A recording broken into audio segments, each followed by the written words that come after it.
চলতি বছরের মধ্যশিক্ষা পর্ষদ পরিচালিত মাধ্যমিকে সম্ভাব্য তৃতীয় স্থান অধিকার করেছেন পূর্বা বিশ্বাস নামের নেতাজি সুভাষ বিদ্যানিকেতনের স্কুলের ছাত্রী। তাকে সংবর্ধনা প্রদান করলেন বিজেপির রাজ্য সভাপতি রাজীব ভট্টাচার্য। মঠ চৌমুহনীস্থিত পুকুরপাড় এলাকায় পূর্বার বাড়িতে গিয়ে সংবর্ধনা প্রদান করলেন বিজেপির রাজ্য সভাপতি রাজীব ভট্টাচার্য। বাবাহীন মেয়েটি খুব কষ্টে লেখাপড়া করে মধ্যশিক্ষা পর্ষদের এই বছর মাধ্যমিকে তৃতীয় স্থান অধিকার করেছেন।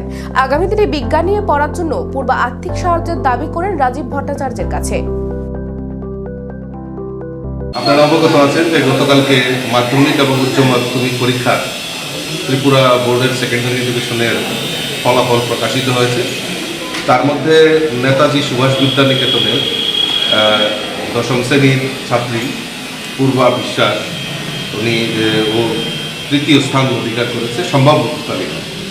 তো যেহেতু এটা নয় বনমালীপুর এলাকার মধ্যে পড়ে, আমিও খুব আনন্দিত হয়েছি, উৎসাহিত হয়েছি। এবং ওর বাবা কিছুদিন আগেই গত হয়েছে। তো একদম খুব আর্থিক অবস্থা খুব একটা সচ্ছলতা নেই।